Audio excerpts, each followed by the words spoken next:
محمدا عبده ورسوله اللهم صل وسلم وبارك على نبينا محمد وعلى آله وأصحابه ومن دعا بدعوته ومن التزم بطريقته ومن تبعهم بإحسان إلى يوم الدين. أما بعد. Jamaah Masjid Al-Muttaqin yang dirahmati Allah, alhamdulillah kita bersyukur pada Allah atas limpahan taufik hidayah dan rahmatnya, sehingga pada pagi hari ini kita bisa melangkahkan kaki kita di Masjid Al-Muttaqin. Mudah-mudahan apa yang kita lakukan di awal hari ini senantiasa mendapatkan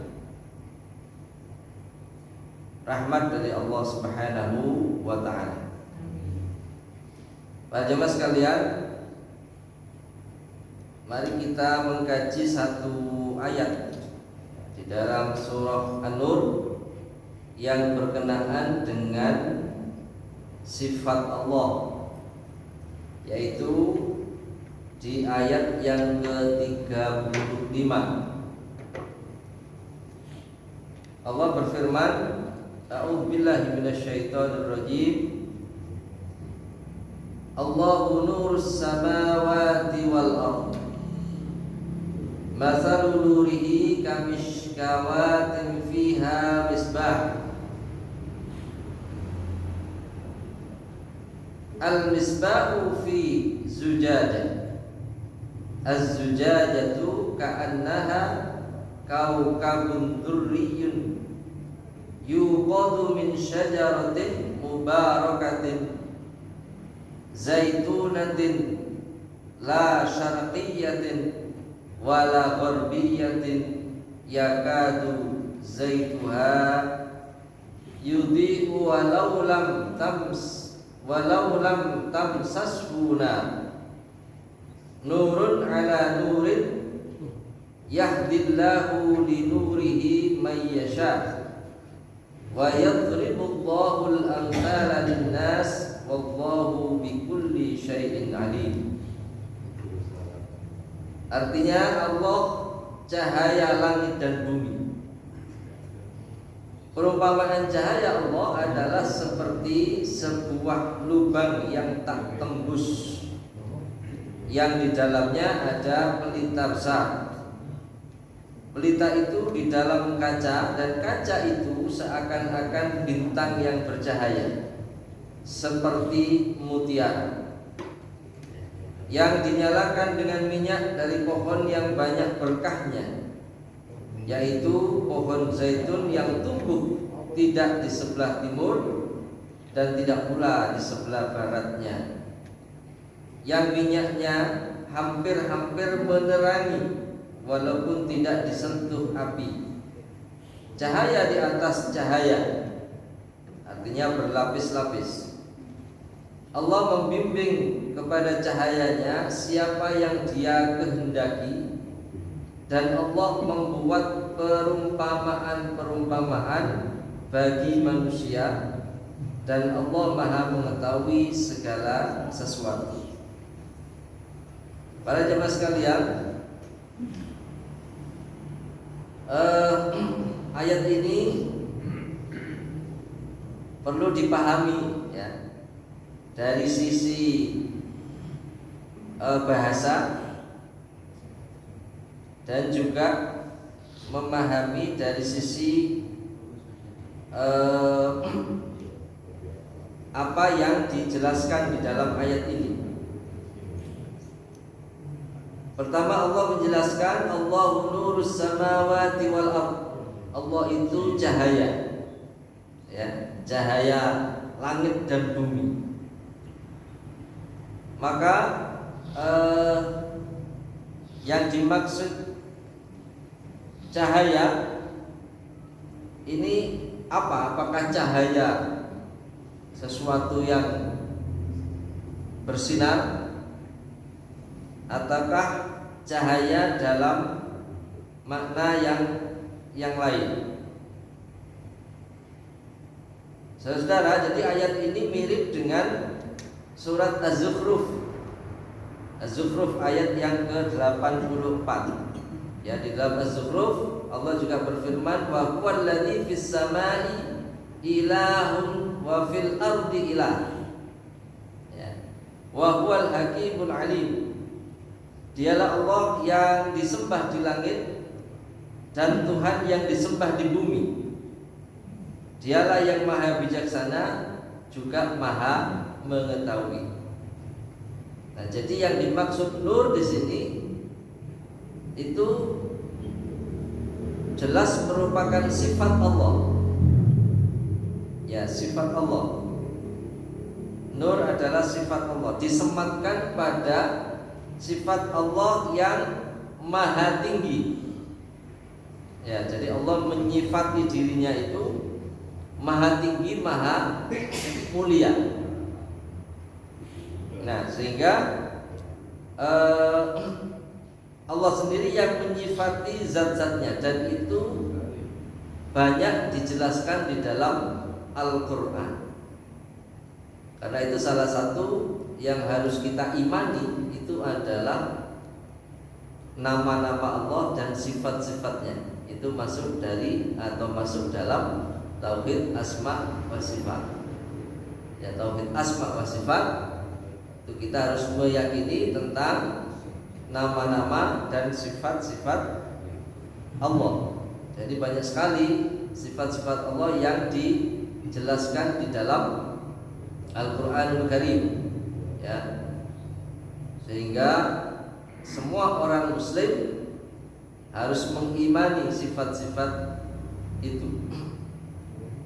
Nah, yang dimaksud dengan kata nur di sini itu bermakna Allah itu maha memberi petunjuk.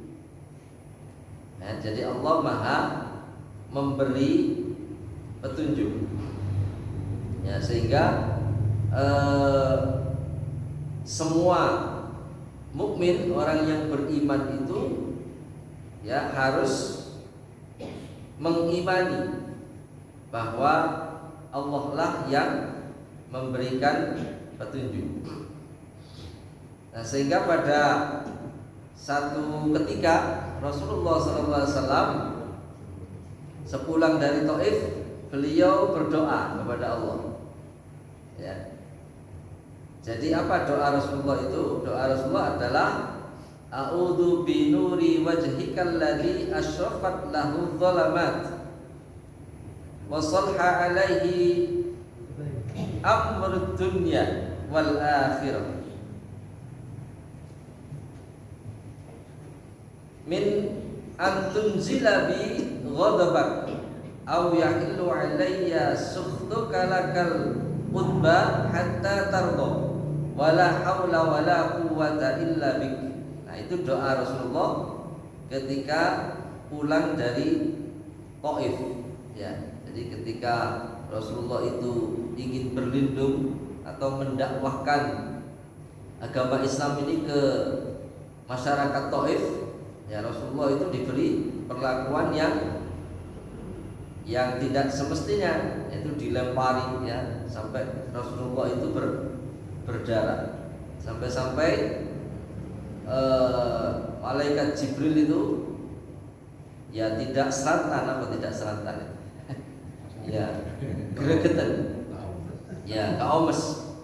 Atau malaikat Jibril itu, mau ndak panjenengan kalau saya timpakan gunung Taif itu ke masyarakat Taif? Ya, kata Rasulullah, jangan. Mereka belum paham. Ya, ini begitu sabarnya Rasulullah itu menghadapi umatnya, ya. Nah, itu doa Rasulullah, artinya aku berlindung dengan cahaya wajahmu yang menerangi kegelapan dan menjadikan semua urusan dunia dan akhirat menjadi baik dari turunnya murkamu karena aku atau turunnya murkamu atas diriku. Bagimu hak yang menegurku sampai engkau rela tiada daya upaya kecuali denganmu. Ya, di riwayat Ibnu Hisham di dalam sirah, ya, atau berani dan lain-lain. Nah, itu doa Nabi, ya. Kemudian ketika Nabi berdiri, ya, di tengah-tengah para sahabat, Nabi juga bersabda, ya, Innallaha azza wa jalla la yanamu wa la yanbaghi lahu ayyanama ayyakhfidul qista wa yarfa'uhu yurfa'u ilaihi. Amalul lail qabla amalin nahar wa amalun nahar qabla amalil lail ijabuhun nur. Wa fi riwayatin Abi Bakrin an-naru law kasyafahu la akhraqat subuhatu wajhi man taha ilaihi yasaruhu min khalqihi. Sesungguhnya Allah tidak pernah tidur, kata Nabi, dan tidak selayaknya tidur. Ya, karena tidur itu pekerjaan siapa? Pekerjaan hamba, pekerjaan makhluk. Ya, Allah itu Tuhan. Tuhan itu zat yang tidak memiliki sifat makhluk. Jadi kalau makhluk tidur, Allah itu ya tidak tidur. Kalau makhluk itu makan, Tuhan itu tidak makan. Kalau makhluk itu lapar, ya Tuhan itu tidak lapar. Jadi Tuhan itu adalah zat yang tidak memiliki sifat seperti makhluk. Ya, makanya Allah itu tidak ada duanya. Artinya tidak ada yang menandingi. Karena Allah itu Al-Khaliq. Ya, semuanya adalah makhluk, yaitu ciptaan. Maka Allah tidak pernah tidur. Innallaha azza wa jalla la yanam, katanya. Wala tambaghi lah an yanama, dan tidak selayaknya tidur. Dia yang merendahkan timbangan dan meninggikannya, kepadanya diangkat, dilaporkan perbuatan manusia di malam hari sebelum perbuatan itu dilakukan di siang hari. Hijabnya adalah cahaya. Dalam riwayat Abu Bakar dikatakan hijabnya adalah api, yang seandainya hijab itu dia buka, niscaya cahaya wajahnya akan membakar semua makhluknya yang terjangkau oleh pandangannya. Nah, ini riwayat yang lain, ya. Jadi hijabnya itu adalah cahaya. Ya, sehingga ketika Nabi Musa ingin melihat Allah untuk meyakinkan imannya itu, ya, supaya yakin, Nabi Musa itu ingin melihat Allah, ya. Tapi ketika mau ditampakkan, ya Nabi Musa sudah tidak kuat. Bayangkan gunung saja hancur, ya. Jadi artinya bahwa Allah itu adalah cahaya, bisa juga itu dimaknai secara hakiki, bukan majazi. Ya, secara hakiki ya maknanya cahaya. Allah itu cahaya, jadi takbirnya itu adalah cahaya. Juga bisa dimaknai majazi, yaitu ya semua sifat Allah itu adalah sifat yang maha mulia, ya, maha mulia. Nah, karena itu para jamaah sekalian, kita sebagai orang yang mengimani Allah itu sungguh luar biasa, ya. Jadi kita itu memiliki Tuhan itu yang maha segala-galanya. Karena itu orang yang beriman itu tidak layak, ya, tidak layak untuk berlaku syirik, menyekutukan Allah, ya, membuat tandingan-tandingan. Tidak ada yang menandingi Allah, ya. Tidak ada yang layak, ya, kita menjadikan makhluk itu sebagai tandingan. Kalau kata orang sekarang gak level, gak level. Tapi faktanya ada itu. Faktanya ada orang yang masih membuat tandingan-tandingan, ya, membuat ya, tandingan-tandingan. Nah, ini menjadi jelas, ya, bahwa Allah itu adalah maha mulia, ya, maha mulia. Sehingga para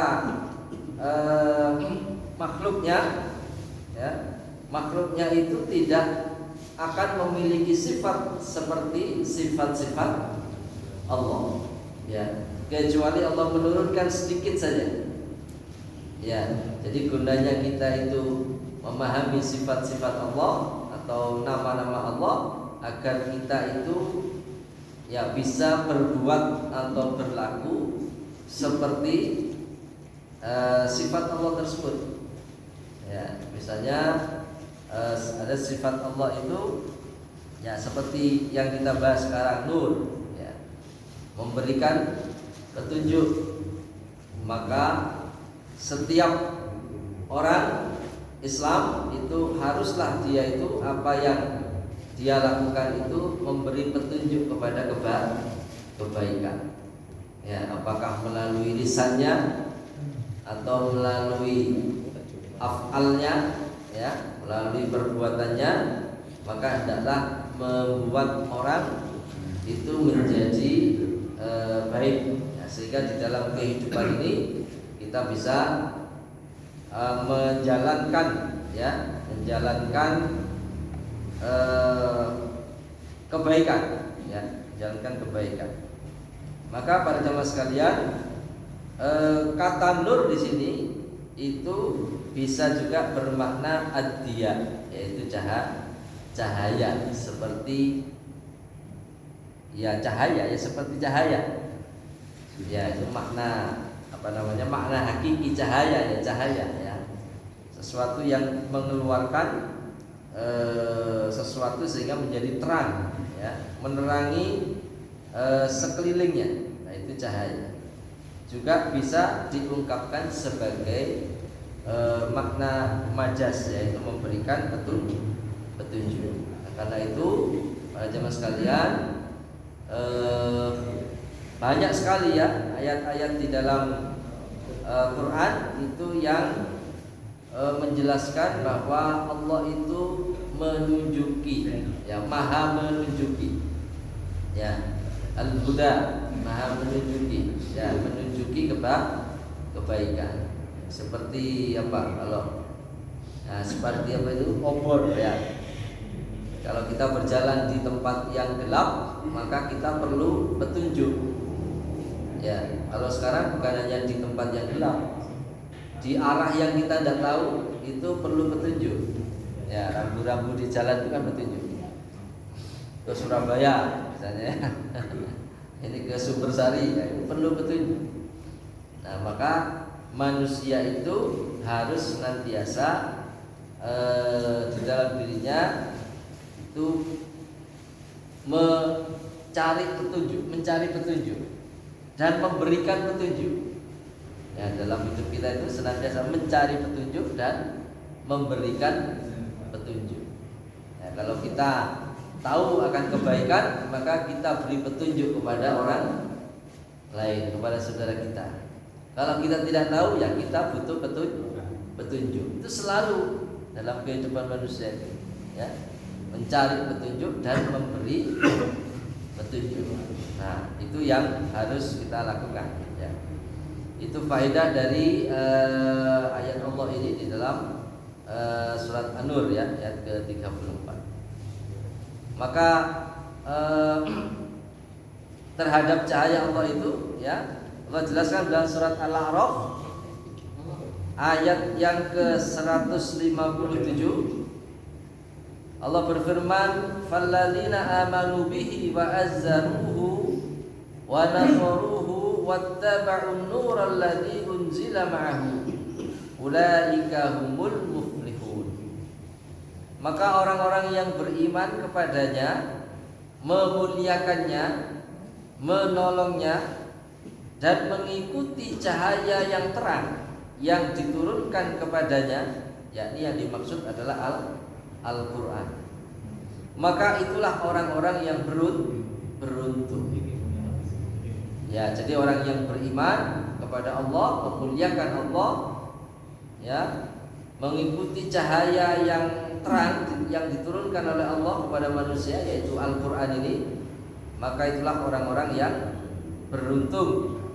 Ya, di dalam surat yang lain At-Taghabun ayat 8 Allah juga berfirman, wa aminu billahi wa rasulihi wan nuril ladzi anzalna wallahu bima ta'maluna khabir. Maka berimanlah kamu kepada Allah dan Rasulnya dan kepada cahaya yang telah kami turunkan. Maksudnya adalah Al-Quran. Wallahu bima ta'maluna khabir, dan Allah Maha mengetahui apa yang engkau kerjakan. Nah, jadi Allah menurunkan nur berupa Al-Quran ini maksudnya adalah petunjuk. Ya, jadi dikatakan dalam ayat yang lain bahwa Al-Quran itu adalah hudan linnas, petunjuk bagi manusia.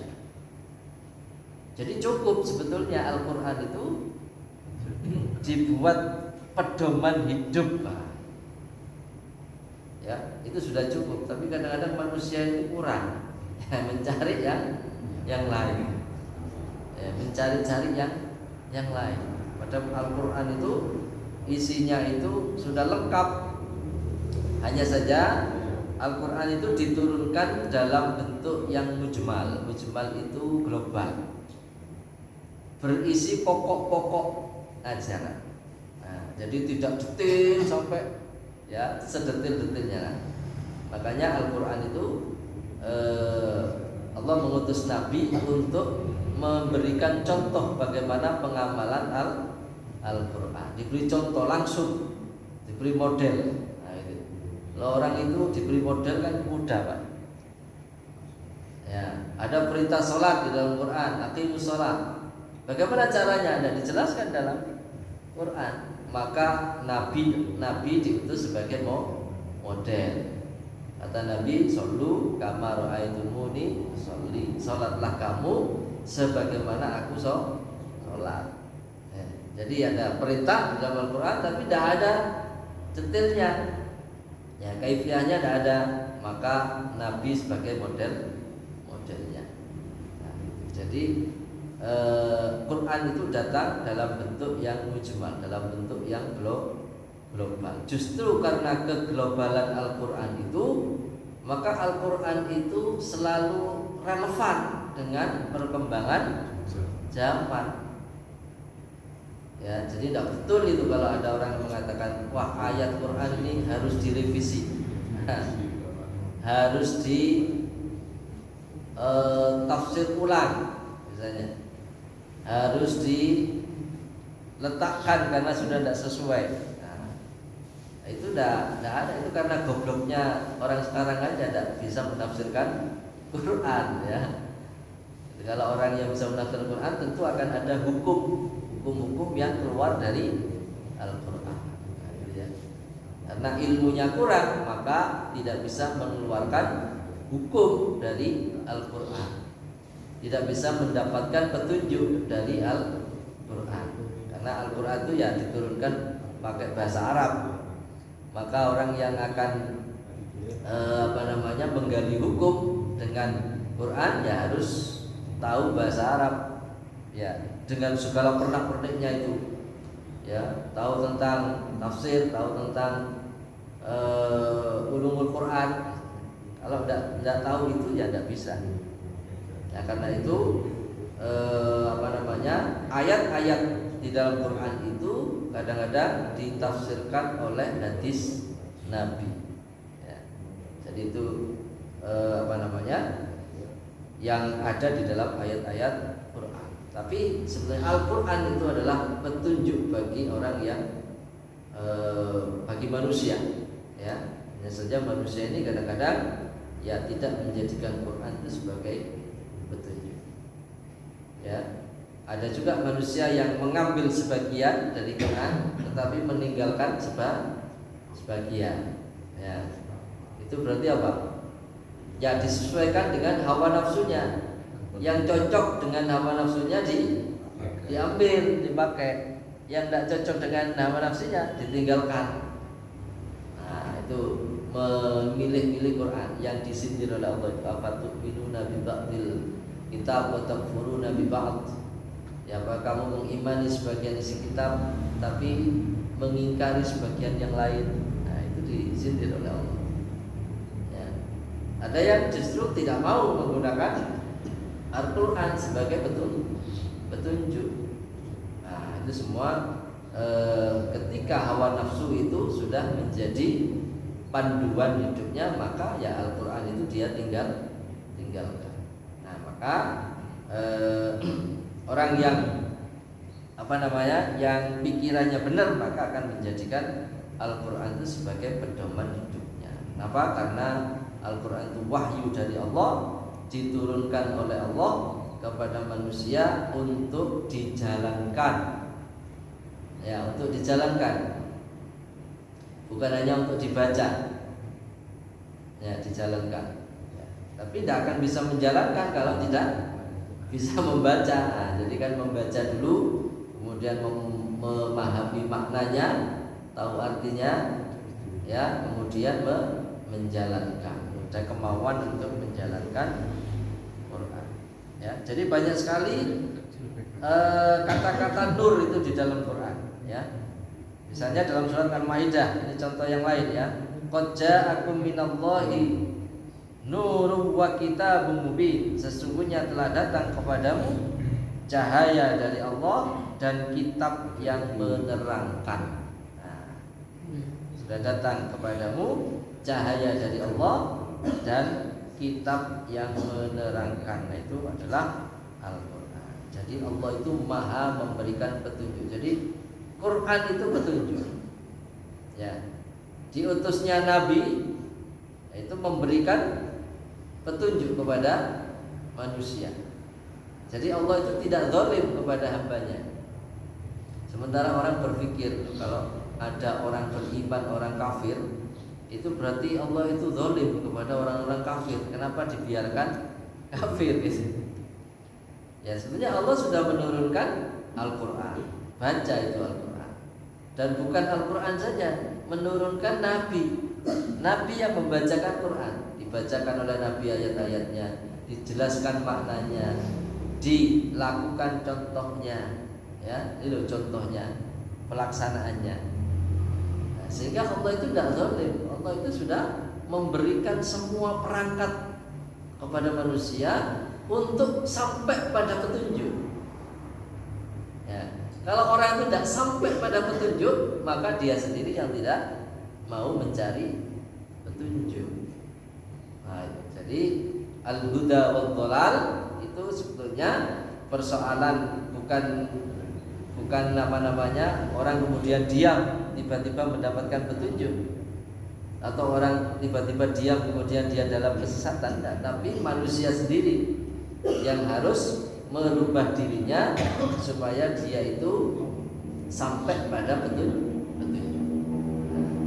Maka diutuslah Nabi.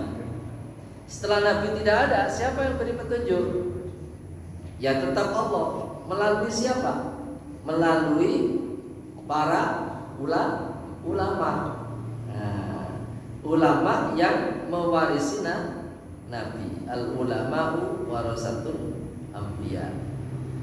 Jadi ulama itu pewaris Nabi. Jadi terus ada itu orang-orang yang memberikan petunjuk. Terus ada sampai hari kiamat nanti akan ada orang-orang yang memberikan petunjuk, ya, menerangkan kebenaran. Seperti itu, sehingga manusia ini akan tetap berada di dalam petunjuk Allah. Nah, maka para jamaah sekalian, alhamdulillah kita ini sudah menjadi bagian, ya, dari orang-orang yang meyakini Allah, iman kepada Allah. Maka hendaknya kita rumat, ya, keimanan kita itu. Jadi perlu dirumat keimanan kita itu, karena iman itu ya bisa berkurang, bisa bertambah, atau mungkin bisa hilang kalau bilang tadi. Ya, bisa hilang, bisa keluar. Sekarang itu ya banyak orang murtad. Ya, banyak orang murtad. Dan jumlah umat Islam ini terus berkurang. Jangan lagi bangga dengan mayoritas umat Islam ini terus berkurang. Coba lihat itu data dari BPS, Badan Pusat Statistik, terus berkurang dari tahun ke tahun jumlah umat Islam. Ya, jadi artinya banyak yang murtad, banyak yang keluar. Ya, alhamdulillah dari karena orang yang keluar dari Islam sekarang ya siapa yang mau urusi, ya udah mau keluar aja. Gitu. Ya, mau keluar masuk silakan boleh saja. Ya kalau dulu orang yang murtad itu ada hukumnya. Sekarang tidak ada hukumnya orang yang murtad. Tidak ada sanksinya.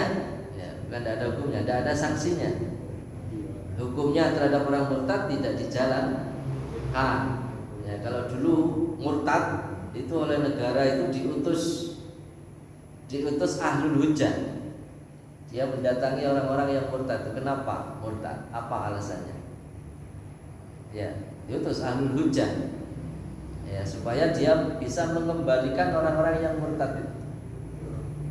Ya, setelah dialog kasih waktu berapa bulan mau kembali, silakan dipikirkan lagi. Misalnya 2 bulan atau 1 bulan. 1 bulan tidak kembali, sudah bunuh. Ya, itu hukum Quran untuk orang yang murtad. Nah, itu petunjuk itu. Nah, karena tidak dijalankan ini, maka banyak orang yang murtad, keluar masuk ya agama Islam. Jadi agama dibuat mainan.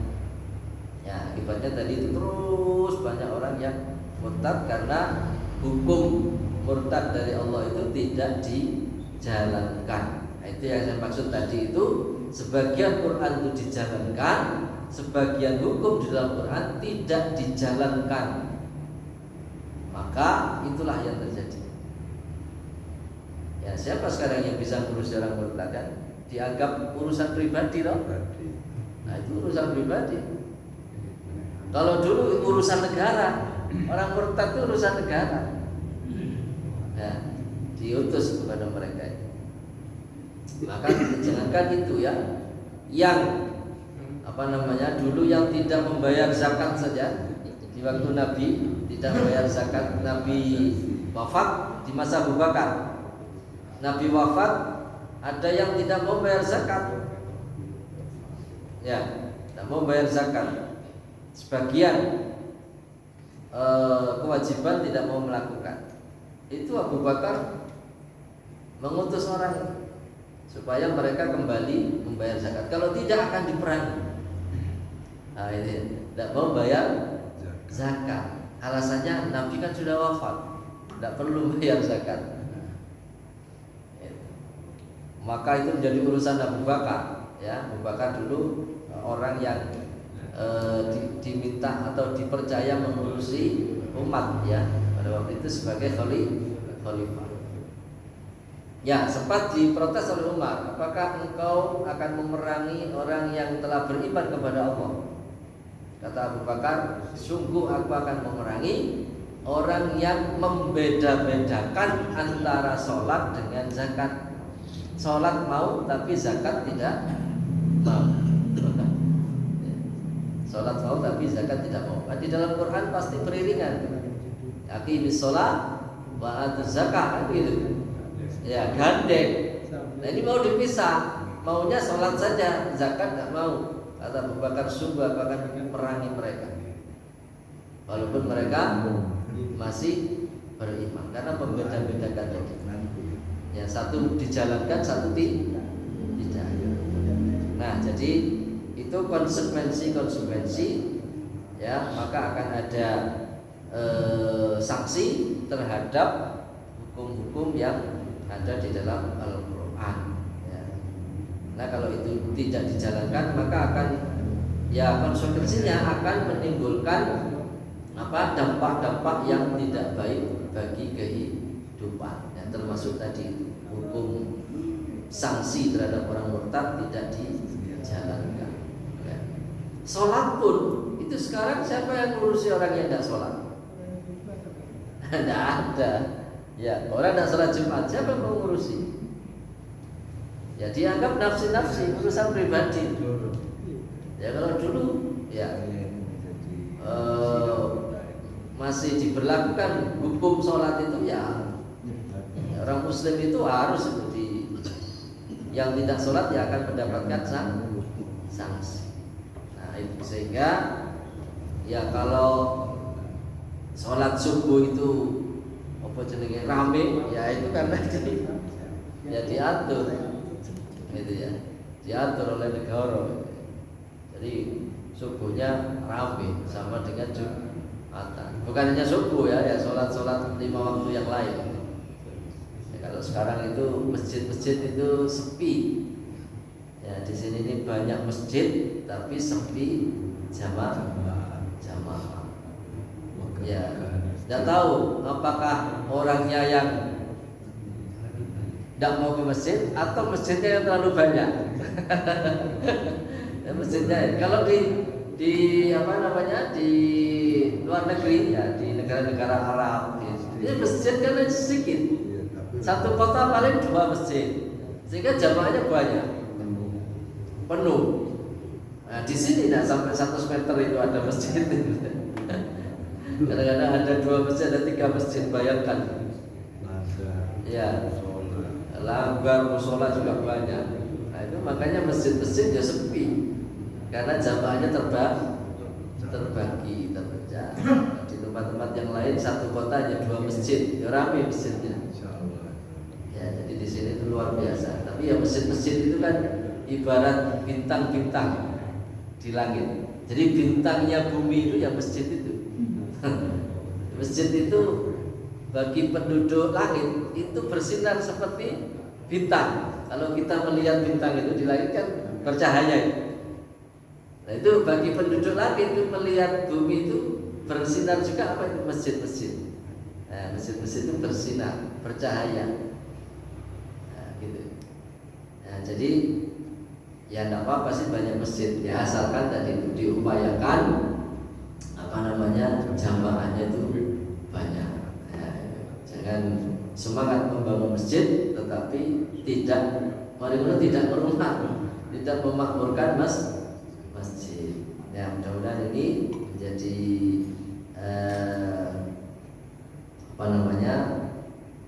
pengingat kita ya, menjadi semangat bagi kita untuk senantiasa menghidup-hidupkan masjid. Ya, artinya memakmurkan masjid. Ya, di samping sholat berjamaah, kegiatan-kegiatan misalnya taklim, ya, kegiatan pengajian itu hendaknya ada di masjid. Ya, masjid itu tempat kita beribadah kepada Allah, juga tempat kita untuk menimba ilmu. Ya, jadi mudah-mudahan di masjid kita ini senantiasa ada taklim sehingga menambah wawasan kita, menambah ilmu kita. Kalau ilmu kita bertambah, saya yakin praktik kita dalam hidup itu semakin baik. Ya, kalau ilmu kita terus bertambah, maka praktik kita dalam kehidupan itu semakin baik. Yang dulu ada perbuatan yang tidak baik, dengan mendapatkan ilmu, iya ternyata itu tidak baik, ditinggalkan. Oh ya ternyata itu salah, yang benar begini. Ya, jadi tentu ada praktek-praktek yang lebih baik daripada kita menimba ilmu. Ya, mudah-mudahan itu bisa kita lakukan di dalam kehidupan. Saya kira sampai sini sudah bermanfaat. Wassalamualaikum warahmatullahi wabarakatuh.